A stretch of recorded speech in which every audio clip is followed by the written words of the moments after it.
relationship with Luke, her husband, I think, maybe not, maybe, uh, is quite low, which is weird in my opinion.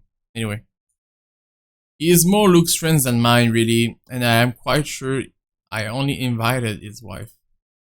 Much like I am only friends with the chief inspector because of Luke, Luke is only friends with Rochelle because of me. Unlike how I treated Lee, however, Luke never hid his animosity for the Lee matriarch. It was an odd sort of friendship where we would have awkward double dates. I don't even recall his first name. It started with an N, I think. I might be wrong. Aside from being chief inspector of Luxbourne Police, his wife Rochelle Lee Vance owns a General Electronics company, fridges and freezer mostly.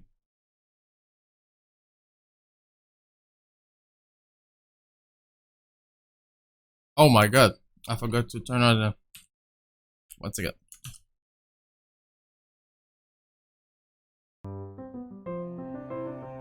My bad. Now you have to imagine some piano music behind the whole the whole beginning. Sorry guys. Alright, let's continue. There you go. Oh, I always have time for my favorite socialite couple, but I say you look positively ravishing tonight. I see the husband isn't with ya. The way he eyes me up is enough to make my skin crawl. I just wish Luke is here to fend off the more unseemly of our peers. You know the ones. Men who are just a bit too friendly, staring too long at my assets and getting close just because my husband is not here. And to think they all have the gall to do this at my own party. In my house, if I might have, sorry. But like any high society woman worth for assault, I know how to handle it with grace and dignity. I suppose you're looking pleasant as well. Luke's busy with work, unfortunately. Michelle isn't here? A shame. I do hope he isn't causing you much trouble. That husband of yours can be a bit daft sometimes, acting like he's still some young bachelor. The wife sends her regards and her apologies, but something came up with her doctor and she needed to attend to it. You know her, being pregnant and all.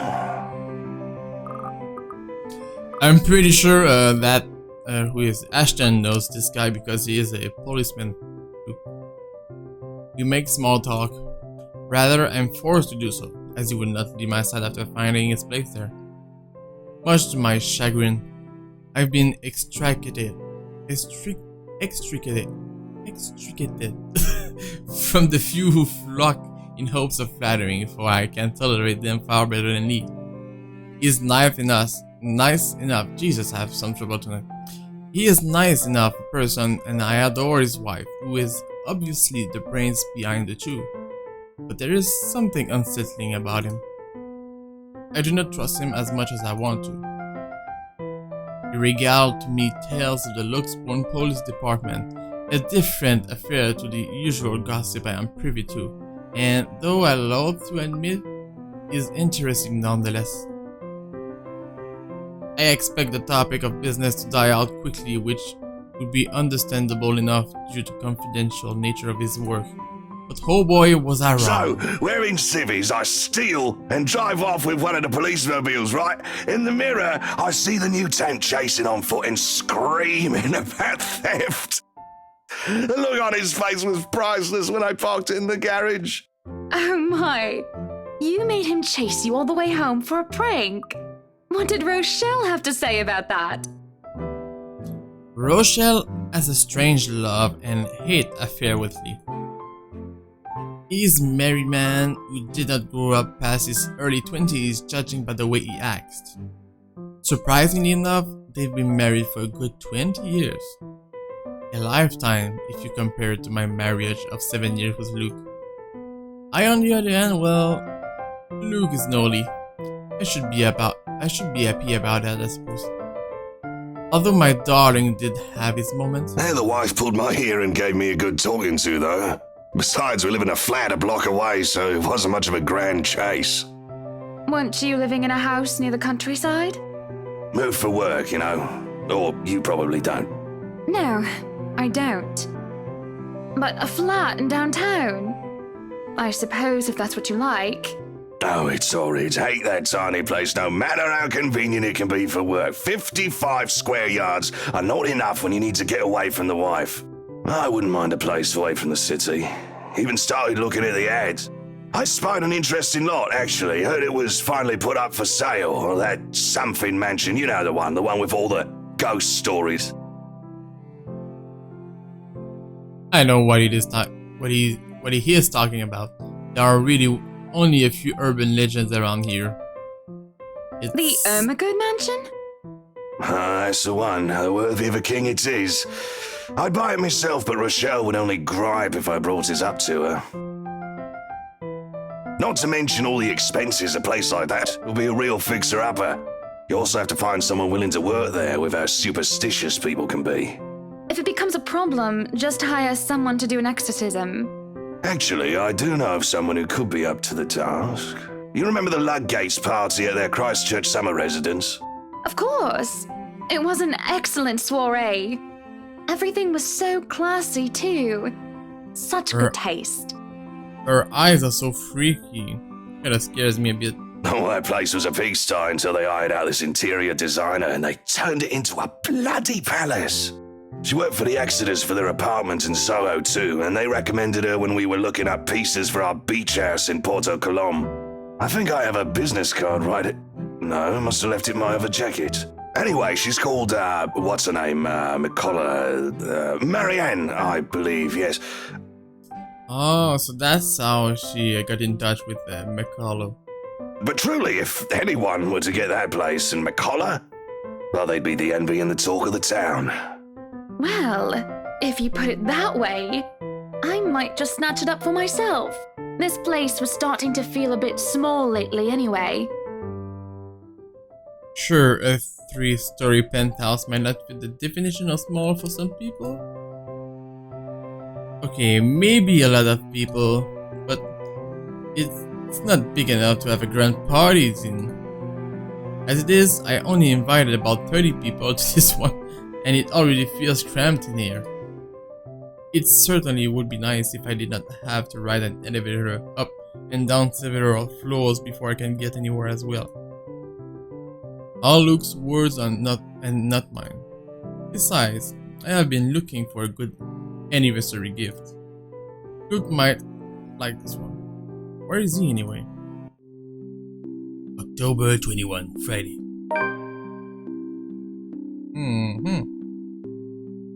Luke is dressed to the nines as he usually is, and he looks ready for whatever the day will throw at him. His butler and valet wait at his side just in case he's not as ready as he looks. Sure, that's normal. What is confusing me is the fact that he is on his way out of the penthouse, considering we won't have anywhere to go until much later. Where are you going? I am to attend the Triad Autumn Tasting. I do believe I informed you of this 2 weeks ago. Yes. And might I remind you that I had stricken that off your schedule? Because 1, the doctor told you to stop consuming so much alcohol. Shit. And 2, I informed you a few days ago about the open house we are going to attend in its place. I've even found this marvelous interior designer, Mary Ann McCullough. It's a 3.5-hour drive to Cardiff. I don't have time for this. This is like that little party you threw all over again. You don't inform me of it, and you expect me to stay and be a gracious host when I have business elsewhere. Elsewhere. You know how I operate, Hannah. Unless this was penciled in, I am sticking to my schedule. If I may intrude, the madam is correct. Your physician did insist you moderate your drinking, unless you wish to incur acute pancreatitis. Does Luke, a voice actor, have an accent? I'm not sure. And you did have this open house penciled in last Wednesday morning. Actually, he seems to have an accent, both of them.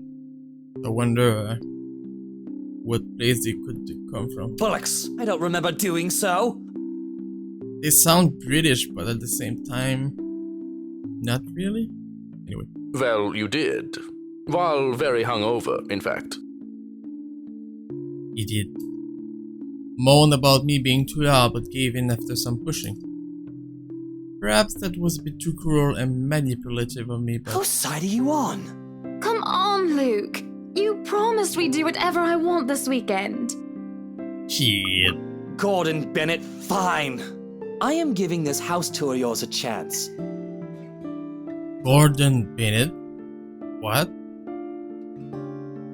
does that even mean? But if it proves to be a waste of time, I am going to Cardiff and you are going to take a cab home. Gonna have to search that on the internet to see what this means. Are we clear? I mean, I know it's a name, but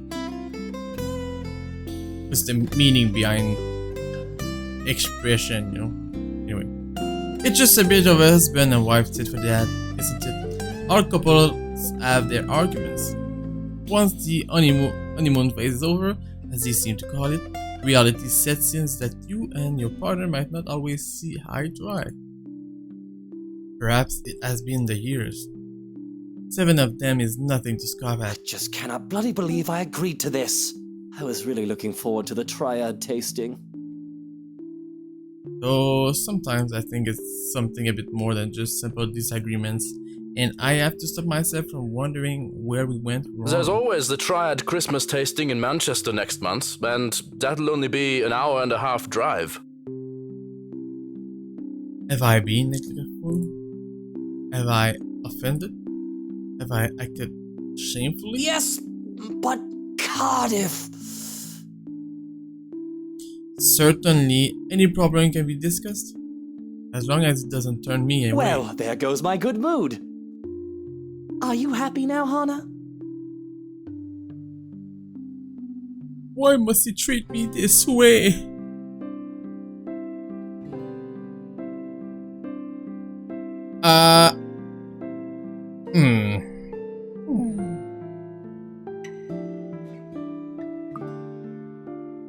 That's a trick question here. Let's defend ourselves. Yes, I am very happy, Luke. Because for once in a very long time, we are doing what I want. I'm ecstatic. Understood? And this would be perfect if you stop acting like a child who needs their nappy changed. We will be leaving after lunch for the Ermengarde mansion. You are going to park your rear in the car and keep mum. And you are going to behave during the tour.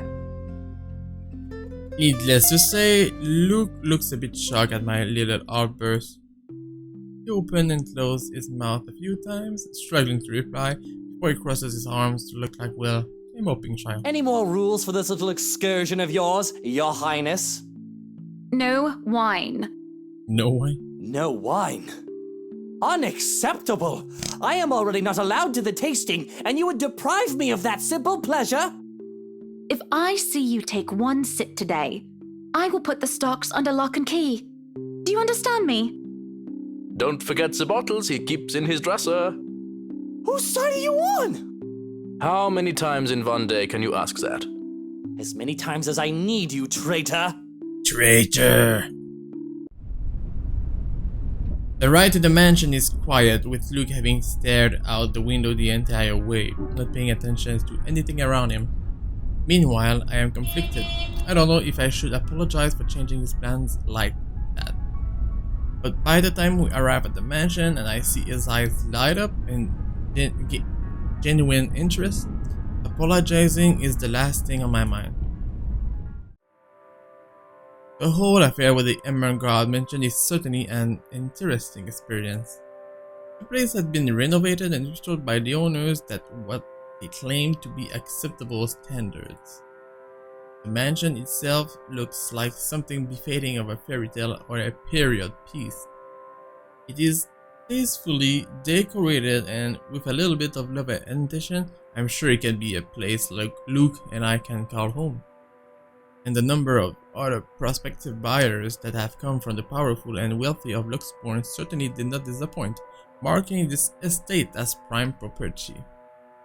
The Lees are amongst the group who went with the Rose Woman, and I saw a few other notable faces, though I did not really feel like mingling. Unfortunately,